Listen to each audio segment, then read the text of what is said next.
Capítulo 6. Caen los grandes. Mas el que persevere hasta el fin, este será salvo. Mateo 24:13. Ahora llegamos a las verdades reflejadas por doble vida y corazón flojo. En un momento siguieron a Jalín sinceramente, pero luego se apartaron de sus enseñanzas, trayendo sobre sí un final fatal. Leer lo que creemos o creer lo que leemos.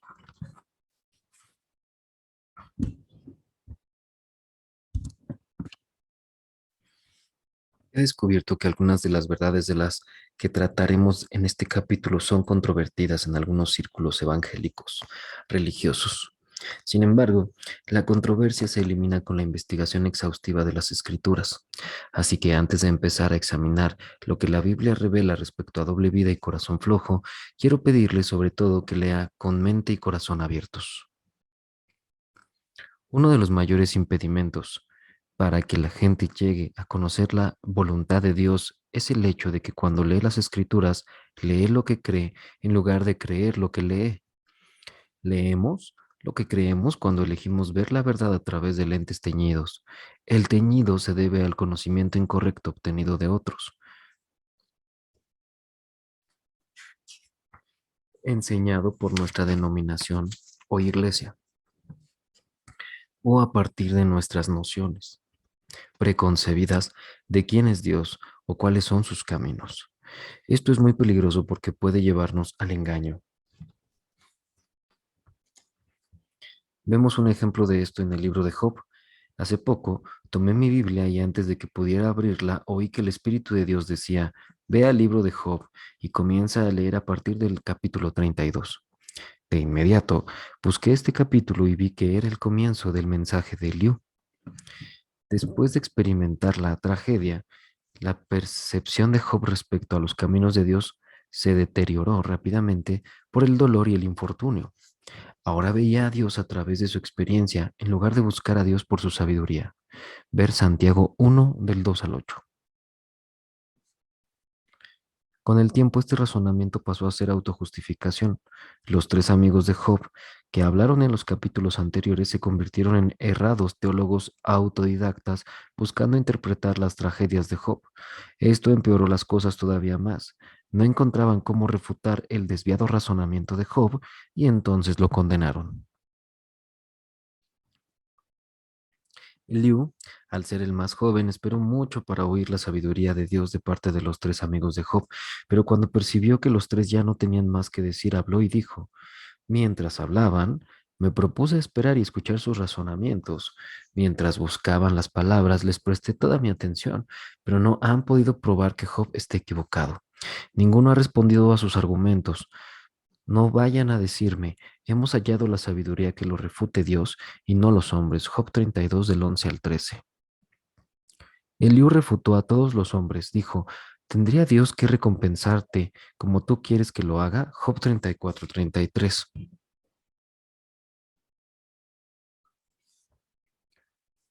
¿O con qué exactitud habló al error que tanto prevalece hoy en día? Esta es una de las principales raíces de la teología malentendida en la Iglesia, que permitimos que nuestra experiencia interprete la palabra de Dios en lugar de permitir que la palabra de Dios establezca la verdad. Eliú no habló razonamiento humano ni teología formada por eventos u ocurrencias y nociones preconcebidas de quién era Dios, sino en cambio, y sin torcer la verdad, habló la pura palabra de Dios. Al concluir su parlamento leemos, el Señor le respondió a Job desde la tempestad. Le dijo, ¿quién es este que oscurece mi consejo con palabras carentes de sentido? Prepárate a hacerme frente, yo te cuestionaré y tú me responderás. Job 38 del 1 al 3. La versión de la Biblia en inglés de la Biblia amplificada expresa así la pregunta de Dios. ¿Quién es este que oscurece el consejo con palabras sin conocimiento? Eso es, precisamente, lo que hacemos cuando filtramos las palabras de Dios con nuestra propia experiencia, la opinión de otros o la noción preconcebida de quién es Él. Oscurecemos su consejo y así lo quitamos del alcance de toda persona sobre la cual tengamos influencia. En realidad, ocultamos la verdad de los que buscan conocerla, Por eso Dios estaba tan enojado con Job y sus amigos y también con nosotros cuando representamos sus caminos de manera incorrecta. No permitimos que las personas conozcan la verdad. El Señor entonces dedica 4 capítulos a revelarle su palabra a Job. Cuando termina, Job dice, contrito, triste: yo sé bien que tú lo puedes todo, que no es posible frustrar ninguno de tus planes.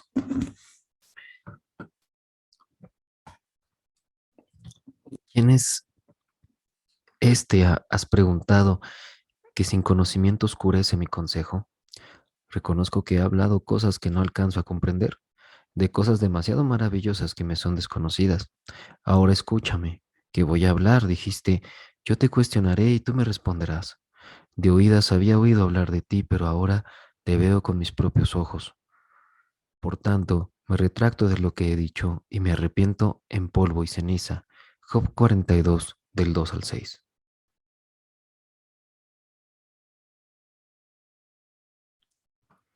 Observe que Job dice, de oídas había oído hablar de ti, pero ahora te veo con mis propios ojos.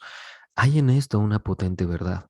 Las escrituras declaran que somos transformados de gloria en gloria cuando,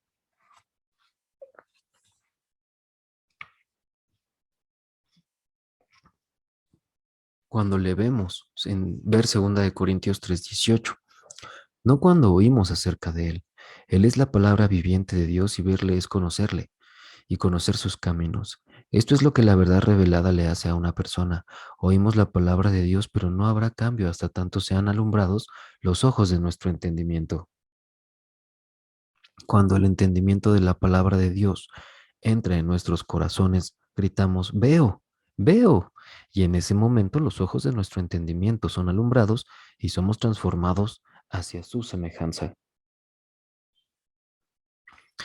Es este hecho espiritual lo que motiva a que Pablo ore: no ceso de dar gracias por vosotros, haciendo memoria de vosotros en mis oraciones, para que el Dios de nuestro Señor Jesucristo, el Padre de gloria, os dé espíritu de sabiduría y de revelación en el conocimiento de Él, alumbrando los ojos de vuestro entendimiento. Efesios 1, del 15 al 18. Los ojos del entendimiento de Job eran alumbrados ahora como nunca antes, aunque había vivido su vida piadosamente antes de sus tragedias. Ahora conocía a Dios en un nivel más alto. Cuando termina de hablar con Job, Dios se vuelve a Elifaz, uno de los amigos, y le dice, estoy muy irritado contigo y con tus 2 amigos porque lo que ustedes han dicho de mí no es verdad. Job 42:7. El Señor no lo toma a la liviana cuando damos una representación incorrecta de Él y sus caminos. Eso oscurece su consejo y pervierte su justicia. Por eso me parece extraño que los hombres hablen con tal facilidad de una teología que no está respaldada por el consejo global de las Escrituras. Asusta. ¿Cómo podemos conocer la verdad si no estamos dispuestos a que la verdad nos instruya o nos corrija? Cuando terminé de leer el libro de Job, el Señor me dijo algo que me respondió muchas preguntas. Dijo, hijo, ¿observaste que no entré en escena mientras Job o sus amigos hablaban de mí de manera incorrecta? Mi presencia no se manifestó hasta tanto alguien se puso de pie y habló la verdad. Con asombro de que Dios le hubiera hablado a mi corazón, comencé a meditar en esto.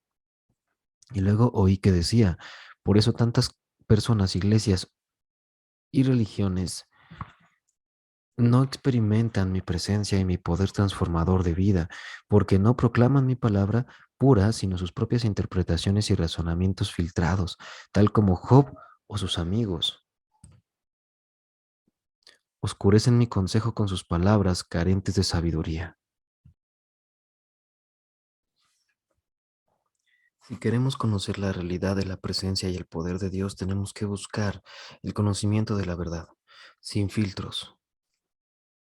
Por eso, mientras seguimos examinando lo que las escrituras revelan de los juicios de Dios, no permita que las nociones preconcebidas, la teología errada, las ideas premeditadas, las experiencias o las circunstancias alteren lo que Él ya ha dejado en claro. En cambio, búsquelo a Él en la revelada palabra de Dios, para que sean alumbrados los ojos de su entendimiento y pueda conocer sus caminos. Seguirle por ganancia. Volvamos a las palabras de Jesús que vimos en el capítulo anterior. Muchos me dirán en aquel día, Señor, Señor, ¿no profetizamos En tu nombre y en tu nombre echamos fuera demonios, y en tu nombre hicimos muchos milagros, y entonces les declararé, nunca os conocí, apartaos de mí, hacedores de maldad. Mateo 7, 22, 23. La versión Dios habla hoy dice, aléjense de mí, malhechores. Esta versión nos acerca más a la interpretación original. El término griego para malhechores, anomia, significa hacer algo contrario a la ley o voluntad de Dios. Jesús también utiliza el término hacedores, que muestra que no es esta una persona que tropieza cada tanto, ni un bebé en Cristo que lucha por ser libre y detesta su desobediencia. No, habla de quienes viven contrariando lo que agrada a Dios, pero lo justifican o no les importa. Esto se aplica a los ilusos como engañado o a los infieles como doble vida. Esta multitud a la que Jesús habla oirá proclamaciones de juicio que retumbarán en sus almas por toda la eternidad. En la región de los maldecidos, es de vital importancia que no pasemos por alto ni tomemos a la ligera esta advertencia del Maestro. Veamos más de cerca de quién habla Jesús en este pasaje. Una parte de ellos serán apartados del reino de Dios aunque hayan echado fuera demonios en el nombre de Jesús. ¿Quiénes son? ¿Serían acaso hombres y mujeres que usarán el nombre de Jesús para echar demonios sin tener ninguna otra asociación con el Señor Jesús? Para encontrar la respuesta tenemos que ver el libro de los Hechos. Pero algunos de los judíos, exorcistas ambulantes, intentaron invocar el nombre del Señor Jesús sobre los que tenían espíritus malos, diciendo, os conjuro por Jesús, el que predica Pablo. Había 7 hijos de un tal Eseba judío, jefe de los sacerdotes, perdón, que hacían esto. Pero respondiendo el espíritu malo dijo, a Jesús conozco y sé quién es Pablo, pero vosotros, ¿quiénes sois? Y el hombre en quien estaba el espíritu malo, saltando sobre ellos y dominándolos, pudo más que ellos, de tal manera que huyeron de aquella casa desnudos y heridos. Hechos 19 del 13 al 16. Fue imposible para estos exorcistas echar un demonio en el nombre de Jesús. En este relato queda establecida una verdad.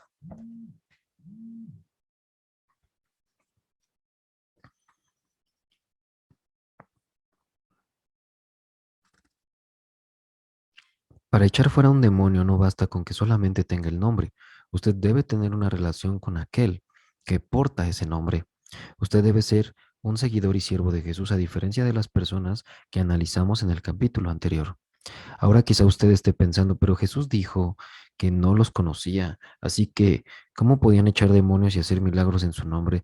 ¿Se puede hacer eso? Había quienes con sinceridad se unían a Jesús por los beneficios de la salvación, aunque solo por motivos de ganancia personal. Nunca llegarían a conocer el corazón de Dios. Solamente querían su poder y bendiciones.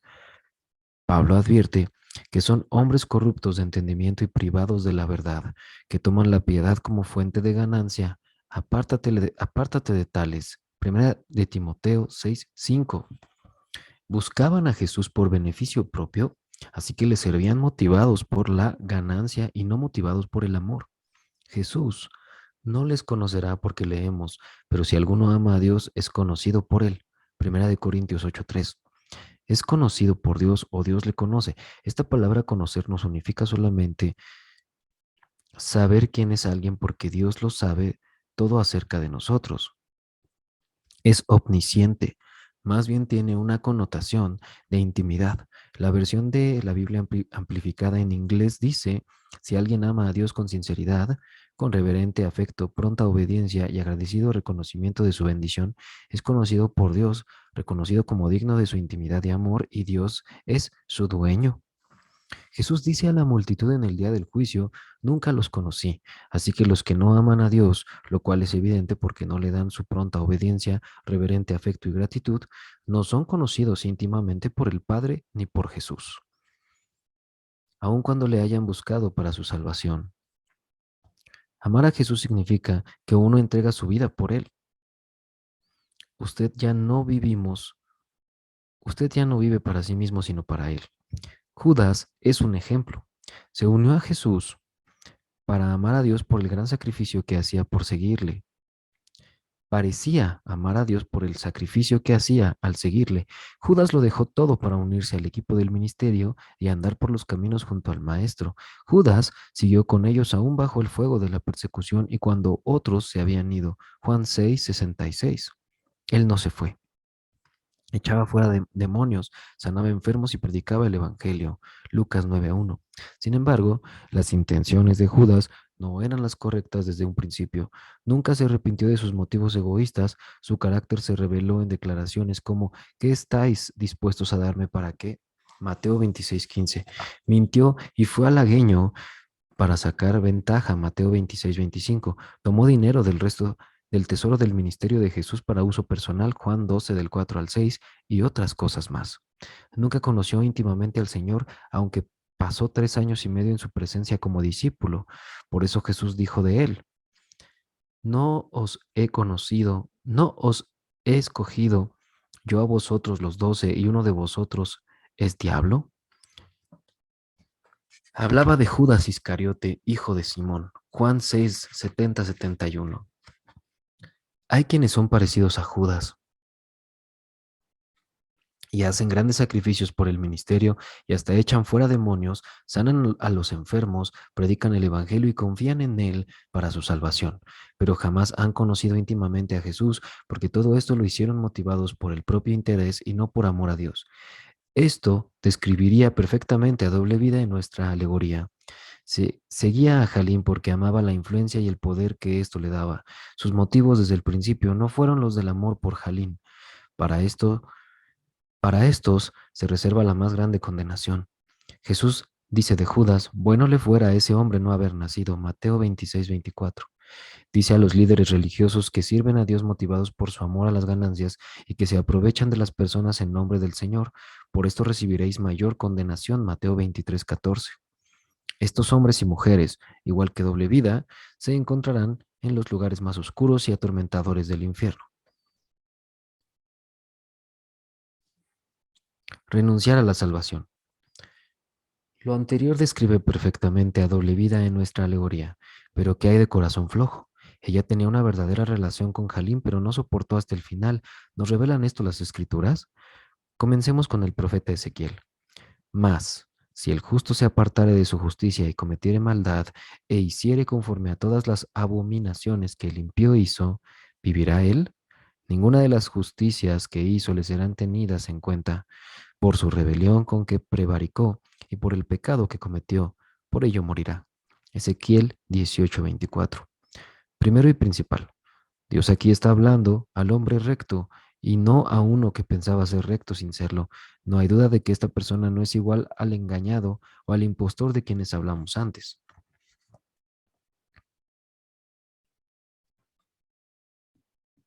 Dios dice que no recordará ninguna de sus justicias. Cuando Dios olvida algo es como si nunca hubiera sucedido. Hablamos de que Dios olvida nuestro pecado, separándolo tanto como Él este lo está del oeste, enterrándolo en el mar del olvido. Y eso hace, por cierto, porque Dios declara: y nunca más me acordaré de sus pecados y de sus iniquidades. Hebreos 8:12. Dios olvida nuestros pecados cuando recibimos a Jesús como Señor. El diablo intenta acusarnos, pero Dios dice que ya no los recordará. Así que en su mente es como si nunca hubiéramos pecado. Bueno, también es cierto lo contrario. Cuando Dios dice que no recordará la rectitud de una persona, quiere decir que olvidará haberle conocido, porque la relación está terminada. Ahora examinemos de cerca lo que declaran las Escrituras acerca del creyente que renuncia a su salvación de manera permanente. El apóstol Santiago escribe: hermanos, si alguno de entre vosotros se ha extraviado de la verdad y alguno le hace volver, sepa que el que haga volver al pecador del error de su camino, salvará de muerte un alma y cubrirá multitud de pecados. Santiago 5 del 19 al 20. El primer punto que hemos de observar está en las palabras hermanos, si alguno entre vosotros. Santiago no le está hablando a personas que solo piensan que son cristianos, está hablando de un creyente que se aparta del camino de la verdad. En este pasaje, el hermano que se aparta de la verdad es llamado pecador. Esto no significa que ya no se ha nacido de nuevo, sino que está en pecado habitual y necesita volver a la obediencia. Sin embargo, si persiste en el camino errado, Santiago dice con claridad que el resultado ulterior será la muerte del alma. un alma perdida. Si no vuelve a Dios, arrepentimiento. Proverbios lo confirma diciendo, el hombre que se aparta del camino de la sabiduría vendrá a parar en la compañía de los muertos. Proverbios 21:16. Proverbios confirma las palabras de Santiago al mostrar cuál es la última morada del hombre o la mujer que se apartan del camino de Dios sin volver a la rectitud, la asamblea de los muertos, que es el Hades, y finalmente el lago de fuego.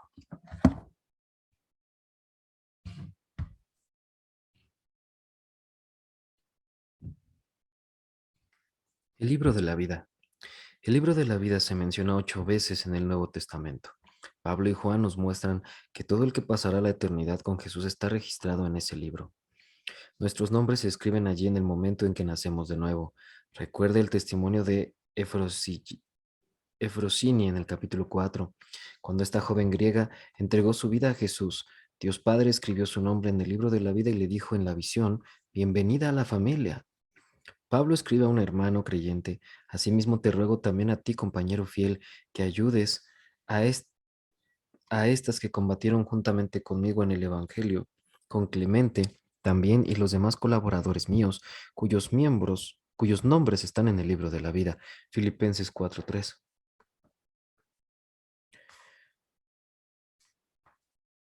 También es cierto lo opuesto, que todos los que no están registrados en el libro de la vida están perdidos. Escuche lo que declara Apocalipsis. Y el que no se halló inscrito en el libro de la vida fue lanzado al lago de fuego. Apocalipsis 20:15. Juan nos dice enfáticamente que las únicas personas que serán admitidas en la eterna ciudad de Dios son solamente los que están inscritos en el libro de la vida del Cordero. Apocalipsis 21:27. El resto se encontrará en la asamblea de los muertos. En Apocalipsis 3 Jesús le habla a una iglesia, no a una ciudad, un grupo de personas perdidas.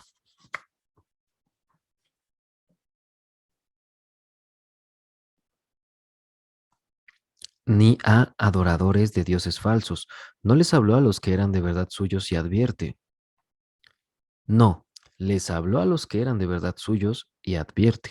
El que venciere será vestido de vestiduras blancas, y no borraré su nombre del libro de la vida, y confesaré su nombre delante de mi Padre y delante de sus ángeles. Apocalipsis 3:5.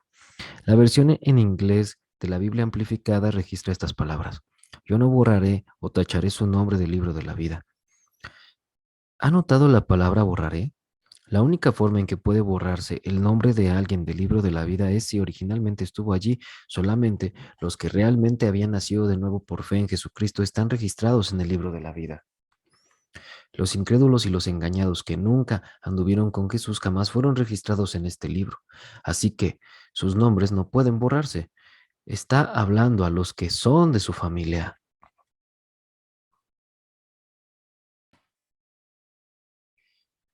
Una visión para meditar. Kenneth E. Hagin fue milagrosamente sanado de una enfermedad fatal cuando tenía 16 años y después sirvió en el ministerio con fidelidad durante casi 70 años. Antes de su partida en 2003, su influencia en el cuerpo de Cristo es monumental. Con más de 65 millones de libros impresos y más de 24,000 graduados de su Instituto Bíblico Rema hasta la fecha, escribió sobre este tema en su libro I Believe in Visions, creo en las visiones. Registra que en 1952 Jesús se le apareció para revelarle verdades de las Escrituras. En la visión del Señor le mostró a la esposa de un pastor a quien conocía. La mujer creía equivocadamente que en el ministerio su belleza y capacidad se estaban desperdiciando. Con el tiempo, empezó a pensar en la fama, popularidad y riqueza que podría obtener en el mundo. Por fin cedió, dejó a su esposo y fue en busca del éxito que deseaba. El Señor le dijo específicamente al hermano Hagin, esta mujer era una hija mía, y luego le indicó a Kenneth que no debía orar por ella. Lo siguiente está tomado directamente de su libro. Señor, ¿qué pasará con ella? Pasará la eternidad en las regiones de los condenados donde hay llanto y crujir de dientes, respondió él. Y en la visión la vi cayendo en el pozo del infierno y oí sus aterradores gritos. Esta mujer era hija tuya, Señor, se llenó con tu espíritu y participó en el ministerio, y aún así me dices que no ore por ella. No lo entiendo. El Señor me recordó la siguiente escritura: si alguno viere a su hermano cometer pecado que no sea de muerte, pedirá, y Dios le dará vida. Esto es, para los que cometen pecado que no sea de muerte. Hay pecado de muerte, pero por el cual yo no digo que se pida. Primera de Juan 5:16.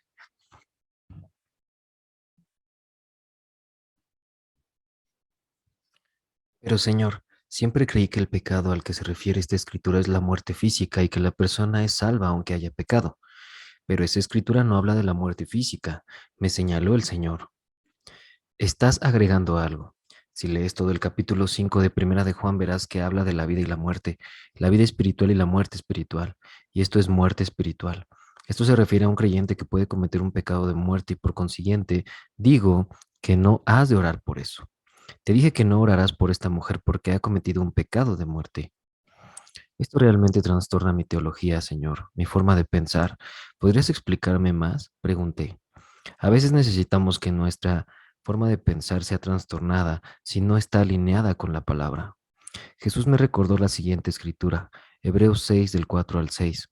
Porque es imposible que los que una vez recibieron la luz y que gustaron aquel don celestial y que fueron hechos partícipes del Espíritu Santo y que asimismo gustaron la buena palabra de Dios y las virtudes del siglo venidero y recayeron, sean renovados de nuevo por arrepentimiento, colgando en el madero otra vez para sí mismos al Hijo de Dios y exponiéndolo a vituperio.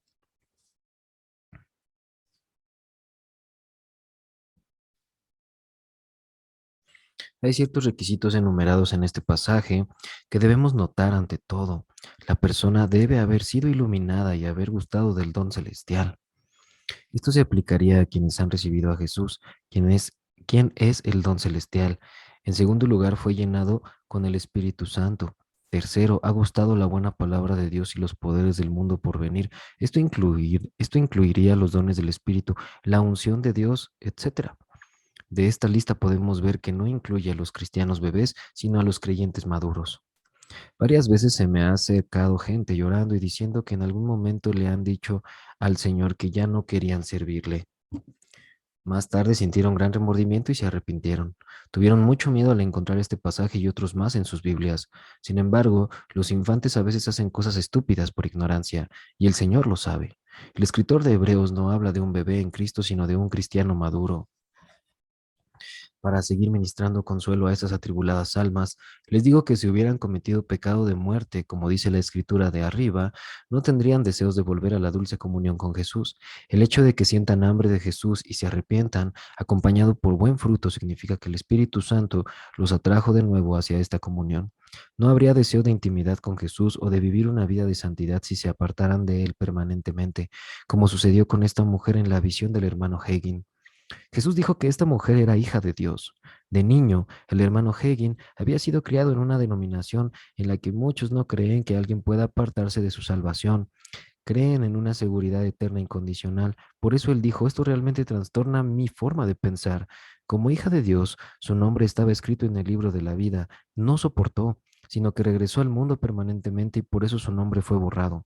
Ella eligió apartarse para siempre. Por eso el escritor de Hebreos nos dice que es imposible que una persona como ella sea restaurada. Ahora estaba dos veces muerta. Estuvo una vez muerta en pecados y heredó la vida eterna, pero murió en pecado otra vez al apartarse para siempre. Judas 12. Cuando una persona alcanza este estado ya nunca más puede nacer de nuevo.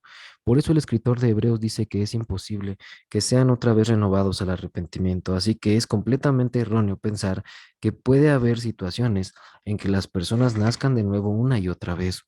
Una vez más, déjeme reiterarlo, si alguien comete este pecado no tendrá deseos de arrepentirse y volver a vivir para Jesús otra vez, porque nadie puede acercarnos a Jesús excepto el Espíritu Santo y una vez que Él se separa de un verdadero creyente como resultado de su apostasía, como es el caso de la mujer que el hermano Hagin describe arriba, no volverá.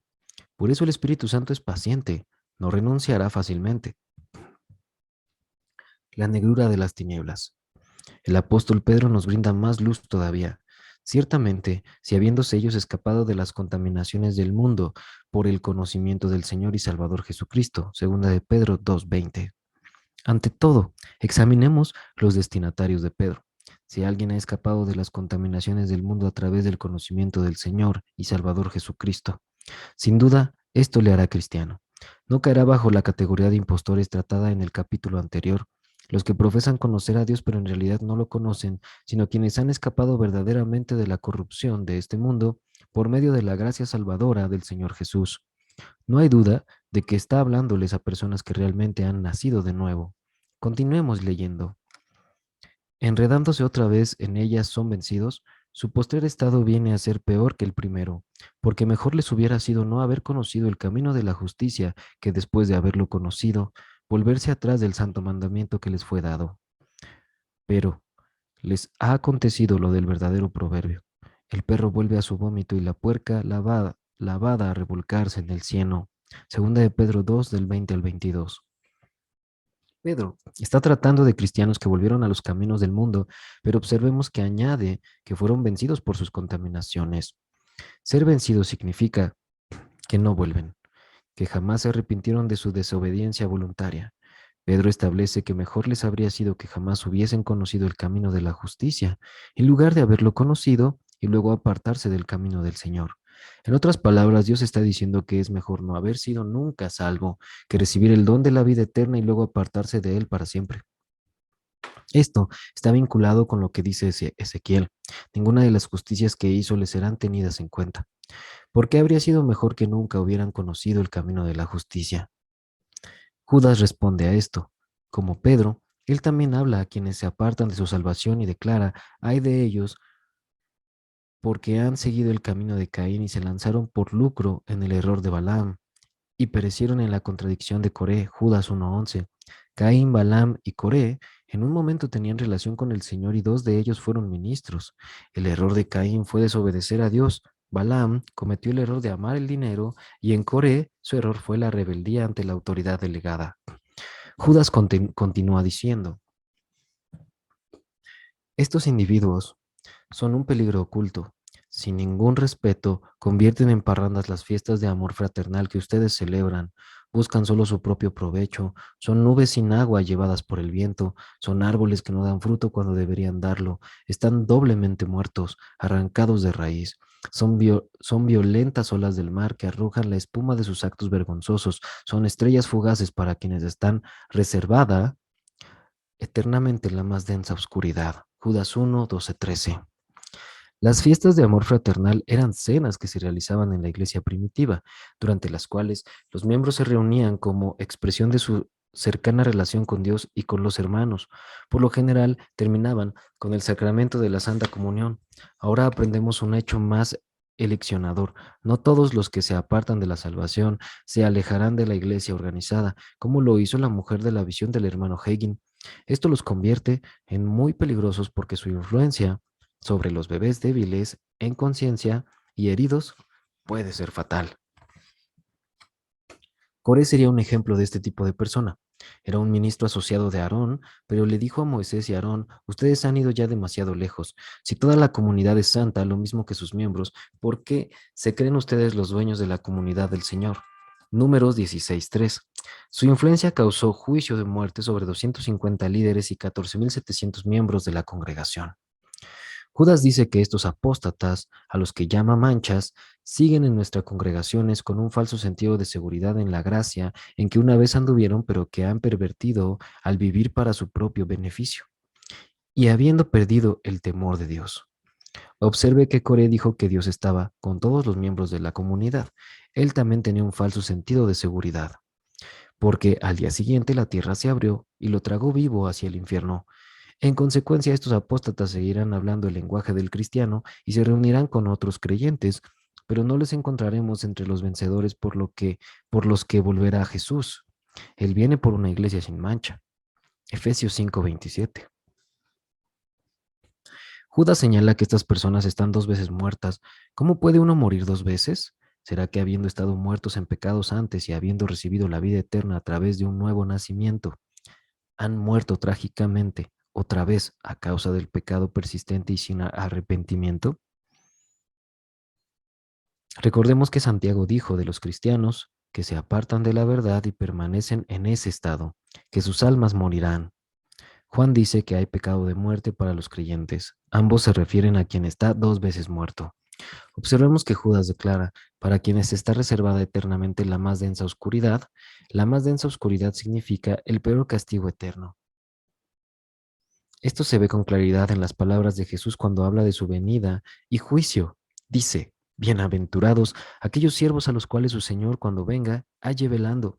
Mas si aquel siervo dijera en su corazón, mi Señor tarda en venir y comenzare a golpear a los criados y a las criadas, y a comer y beber y embriagarse, vendrá el Señor de aquel siervo en día que éste no lo espera, y a la hora que no sabe, y le castigará duramente, y le pondrá con los infieles, aquel siervo que conociendo la voluntad de su Señor no se preparó ni hizo conforme a su voluntad, recibirá muchos azotes, mas el que sin conocerla hizo cosas dignas de azotes será azotado poco.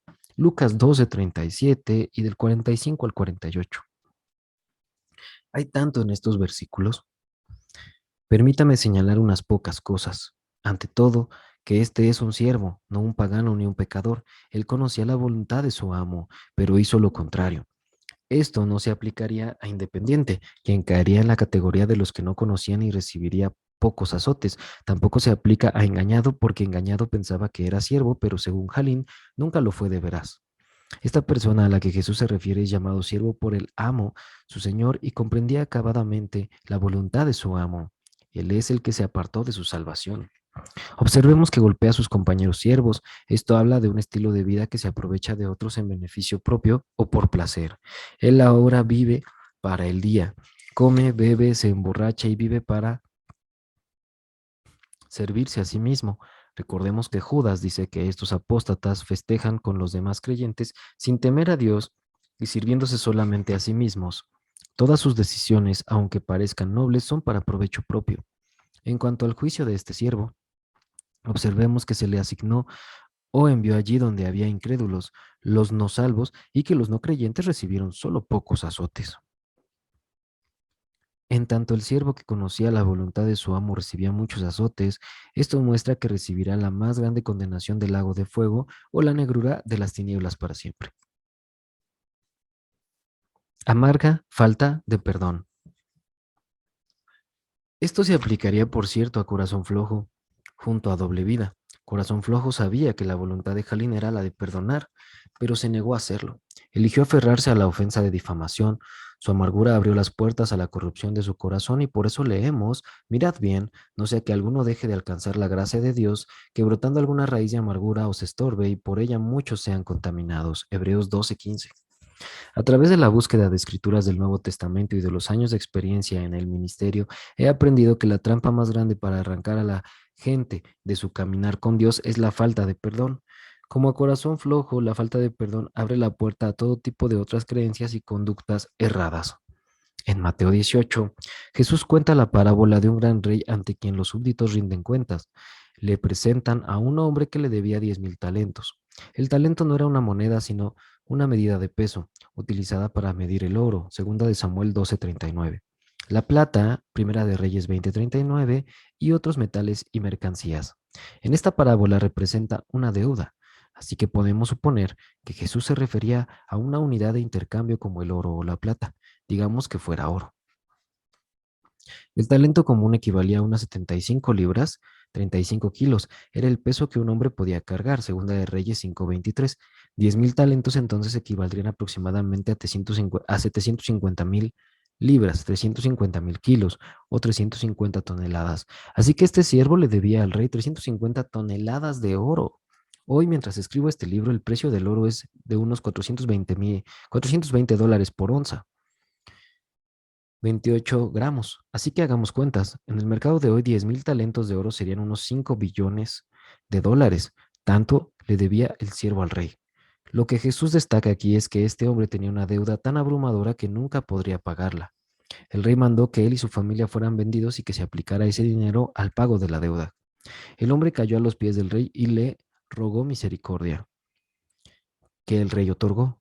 Le perdonó la deuda por completo. Cuando ofendemos existe una deuda. Hemos oído decir, pagarás por esto. El perdón es la cancelación de la deuda. Este hombre había recibido perdón y ya no tenía que pagar una deuda impagable.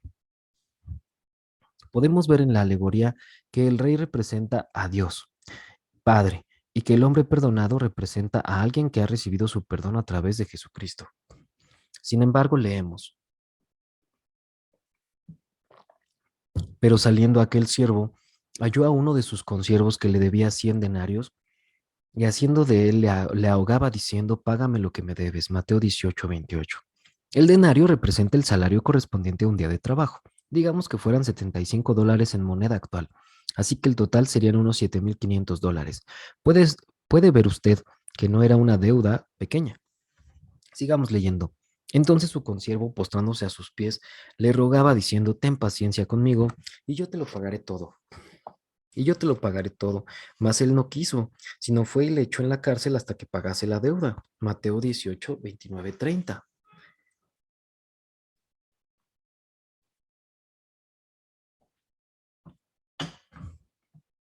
Un consiervo le debe $7,500, pero este hombre a quien se le perdonó la deuda de $5 billones, no lo libera. Está decidido a hacer que pague. Es importante que notemos que las ofensas que podamos tener unos contra otros, comparadas con con nuestra ofensa original,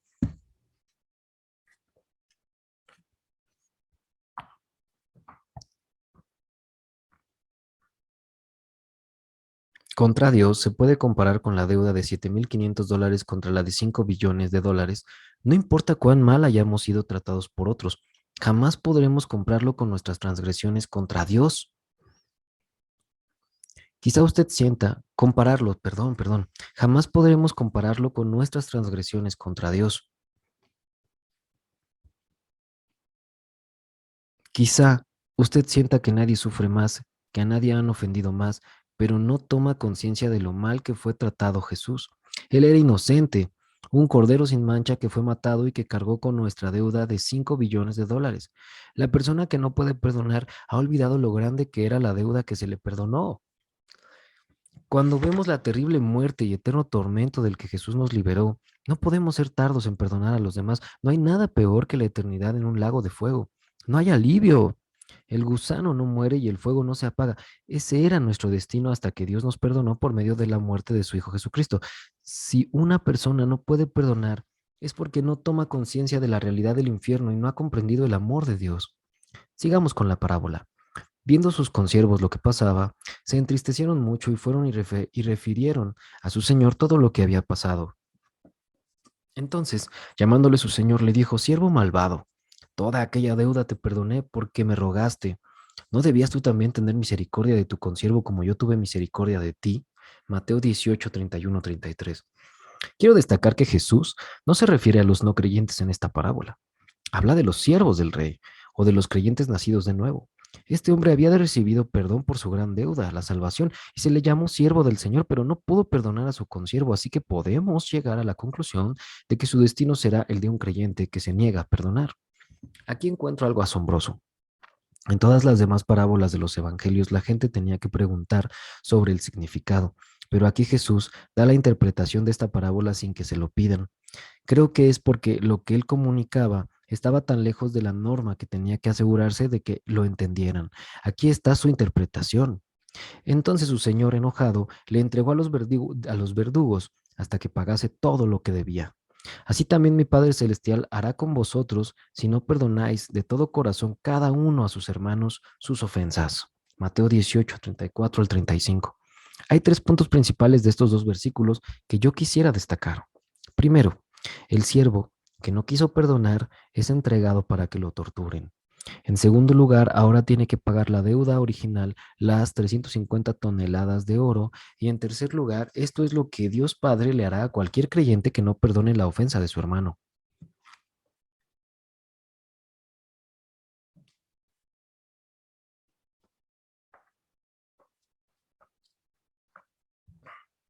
Veamos brevemente cada uno de estos puntos. Ante todo, la palabra tortura significa la acción de infligir extremo dolor, agonía de cuerpo o mente y torcer modificando una posición normal. El torturador es quien inflige la tortura. El creyente que se niega a perdonar será atormentado por espíritus demoníacos. Los torturadores tienen permiso para infligir para infligir tanto dolor y agonía de cuerpo y mente como quieran. Muchas veces he orado por personas que no podían recibir sanidad, consuelo o liberación porque no estaban dispuestos a liberar a otros y perdonarlos de sus corazones, en sus corazones. Esto casi siempre lleva el enojo y la ofensa hacia Dios. Contaminada ya su fe, su final será fatal si no hay arrepentimiento y perdón.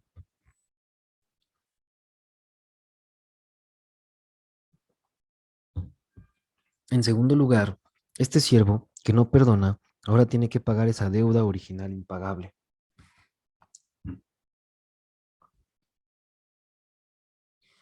Ahora se le exige que haga lo imposible. Es la deuda que Jesús pagó en el Calvario. Es imposible que esto le mortifique, pero oiga lo que dice Jesús en otro relato. Y cuando estéis orando, perdonad, si tenéis algo contra alguno, para que también vuestro Padre que está en los cielos os perdone a vosotros vuestras ofensas. Marcos 11:25. Vea a quién le habla Jesús aquí. Observe sus palabras. Vuestro Padre que está en los cielos. Dios no es Padre del pecador, es Dios del pecador y Padre del creyente. Además, los pecadores no oran, así que es claro que se dirige a los hijos de Dios. Sigamos, porque si vosotros no perdonáis, tampoco vuestro Padre que está en los cielos os perdonará vuestras ofensas. Mateo 11:26. No es posible mayor claridad, lo cual nos lleva al tercer punto. Tendremos que pagar esa deuda impagable si nos negamos a perdonar. Jesús dice que nuestro Padre no perdonará nuestras ofensas y que nos entregará a los atormentadores eternos. ¿Vale la pena? No estamos hablando de alguien que pasa por la situación de analizar la ofensa y que ora por poder perdonar, sino de alguien como corazón flojo que insiste en su negativa y no perdona. Observe en la alegoría que su falta de perdón abrió la puerta a todo otro tipo de maldad y que poco a poco fue apartándose de su devoción a Jalín. ¿Valía la pena? ¿Valía su final fatal? Es por eso que el escritor de Hebreos nos dice con tal énfasis que nos examinemos con atención y nos apartemos de toda forma de amargura, porque a causa de esta muchos serán contaminados. Ahora podemos entender las palabras de Jesús respecto a los últimos días de la iglesia. Dice, muchos tropezarán entonces y se entregarán unos a otros y unos a otros se aborrecerán, y por haberse multiplicado la maldad, el amor de muchos se enfriará. Mas el que persevere hasta el fin, este será salvo. Mateo 24:10 y 12:13. Del 12 al 13 también. Vea que no son unos pocos, sino muchos los que tropezarán en los días en que vivimos. La palabra mucho significa una cantidad extensa, muy grande o un gran número. La ofensa o falta de perdón llevará a la desobediencia y la maldad, y el amor de muchos se enfriará. La palabra griega para amor es ágape, que describe el amor que Dios derrama en el corazón de los cristianos en el momento en que son salvos. Jesús no habla de impostores, porque nunca han recibido de veras el amor de Dios. No, habla de creyentes verdaderos, porque observe que dice, mas el que persevere hasta el fin, este será salvo. No le diríamos a un pecador o a un impostor que si persevera hasta el fin será salvo, porque ni siquiera ha dado el primer paso en la carrera. Apartarse de la fe. Las escrituras nos advierten sobre la caída que ocurrirá entre los creyentes en los días en que vivimos.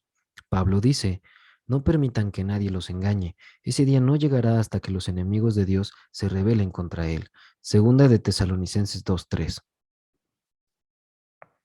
Y otra vez predice, pero el Espíritu dice claramente que en los postreros tiempos algunos apostatarán de la fe. Primera de Timoteo 4:1. ¿Por qué? Porque llegará el tiempo en que no van a tolerar la sana doctrina, sino que, llevados de sus propios deseos, se rodearán de maestros que les digan las novelerías que quieren oír. Dejarán de escuchar la verdad y se volverán a los mitos. Segunda de Timoteo 4, del 3 al 4. En el pasaje citado más arriba, note que Pablo dice que apostatarán de la fe. La fe de la que hablan no es una fe imaginaria, sino la verdadera fe en Jesucristo. De manera que apostatar de la fe implica que en algún momento estuvieron realmente en ella. He compartido las verdades de casi todos los escritores del Nuevo Testamento en cuanto a apartarse de la salvación. Ahora quisiera presentar algunos de los escritos de notables padres de la iglesia primitiva, algunos de los cuales fueron compañeros de los apóstoles que escribieron el Nuevo Testamento. Encuentro que sus escritos se correlacionan de manera directa con lo que hemos visto en las escrituras. Practiquemos entonces la rectitud para que podamos ser salvos hasta el fin. Clemente de Roma. Aún en el caso de quien ha hecho las más grandes buenas obras en su vida, pero al final se echa a correr hacia la maldad, Todos son buenos actos del pasado. Todos esos buenos actos del pasado no le servirán de nada, porque en el punto culminante del drama renunció a su parte, Clemente de Alejandría. Algunos piensan que Dios está obligado a dar hasta al indigno lo que él ha prometido dar. Entonces convierten su liberalidad en su esclavitud. ¿Por qué? ¿No caen tantos después fuera de la gracia? ¿No se les quita a muchos este don? Tertuliano. El hombre puede poseer una justicia adquirida, de la que es posible que se aparte. Orígenes. Quienes no le obedecen serán desheredados por él. Han cesado de ser sus hijos. Ireneo. Al oír mi postura en cuanto a estas verdades de las Escrituras, algunos me han calificado de manera errada, diciendo, John, eres un arminiano. Es un término que el diccionario describe como sigue, de o relacionado con la teología de Jacobo Arminio y sus seguidores que rechazaban las doctrinas calvinistas de la predestinación y la elección y que creían que el libre albedrío del ser humano es compatible con la soberanía de Dios. A estas personas les contesto sencillamente no, no soy ni calvinista ni arminiano, sino un cristiano que cree que la Biblia es la infalible palabra de Dios. Jacobo, Arminio, vivió mucho después de los escritores de las Escrituras y que los primeros líderes citados arriba. Así que ¿llamaríamos arminianos a estos escritores? Claro que no, porque vivieron y escribieron antes de que naciera Arminio. Lo que estoy escribiendo aquí no es una idea, un concepto o creencia personal, sino la verdad. Y Dios dejó bien en claro su mensaje de advertencia para quienes creemos.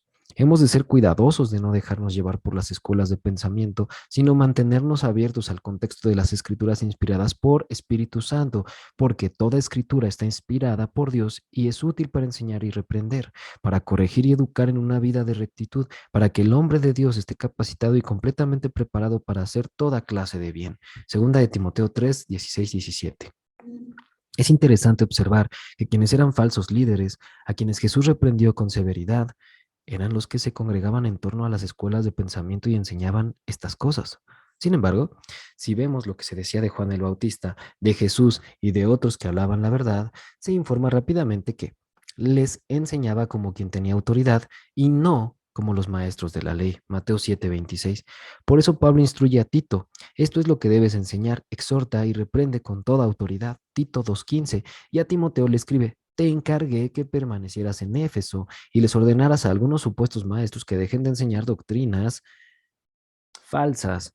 Primera de Timoteo 1:3. También le indicó a Timoteo: predica la palabra, persiste en hacerlo, sea o no sea oportuno, corrige, reprende y anima con mucha paciencia, sin dejar de enseñar. Segunda de Timoteo 4:2. Y de sí mismo Pablo escribe, para que lo proclame valerosamente como debo hacerlo. Efesios 6:20. Vemos que esta es una característica de todos los verdaderos voceros de Dios. Su autoridad se funda en la palabra de Dios. No se reúnen en torno a sentimientos personales, escuelas de pensamiento ni el consenso de la mayoría. La mayoría puede equivocarse a veces. Tenemos que saber que Dios dice lo que piensa y piensa lo que dice. Para no tropezar. Algunos se sienten sacudidos por este mensaje de caer de la gracia, que tan claro aparece en las Escrituras. Vienen sintiendo pánico y me dicen, pero yo pensé que teníamos seguridad eterna. Les respondo, sí, claro, tenemos seguridad eterna. Jesús dijo que no perdería a ninguno de los que el Padre le diera, Juan 18:9, pero jamás nos dejaría ni abandonaría. No dijo que no pudiéramos dejarlo a Él y perdernos. Lo habitual es que mi interlocutor del momento me mire perplejo. Entonces yo digo, si realmente amas a Jesucristo, ¿por qué querrías apartarte? Nunca lo negarías si le amas de veras. Si amamos a Dios, no nos costará nada guardar sus mandamientos. Si servir a Dios es una obligación, usted ha entrado en una relación legalista y le será difícil guardar sus mandamientos. No hemos de servir a Dios para ganar su aprobación. Tenemos que servirle porque estamos enamorados de Él. Judas nos dice, ¿cómo mantener vivo y fresco ese amor? Aun cuando haya mala levadura en la iglesia. Dice, conservaos en el amor de Dios, esperando la misericordia de nuestro Señor Jesucristo para vida eterna. Judas 1:21. Hemos de esperar por el Señor a cada momento del día. Recuerda que el siervo que cayó era el que no anticipaba el regreso de su Señor. Hemos de anhelar a Dios buscándole continuamente para que Él se revele de manera más grande, porque Todo aquel que tiene esta esperanza en Él se purifica a sí mismo, así como Él es puro. Primera de Juan 3:3. Cuando usted busca a Dios, la comunión con su espíritu jamás querrá apartarse. Así que no hay nada que pueda hacerle tropezar. En el final del libro de Judas aparece una de mis promesas favoritas de la Biblia. A quienes se mantienen en el amor de Dios buscando al Jesús que se revela les dice, y aquel que es poderoso para guardaros sin caída y presentaros sin mancha delante de su gloria con gran alegría, al único y sabio Dios, nuestro Salvador, sea gloria y majestad, imperio y potencia, ahora y por todos los siglos. Amén. Judas 24:25. Este es mi deseo y mi sincera oración por usted.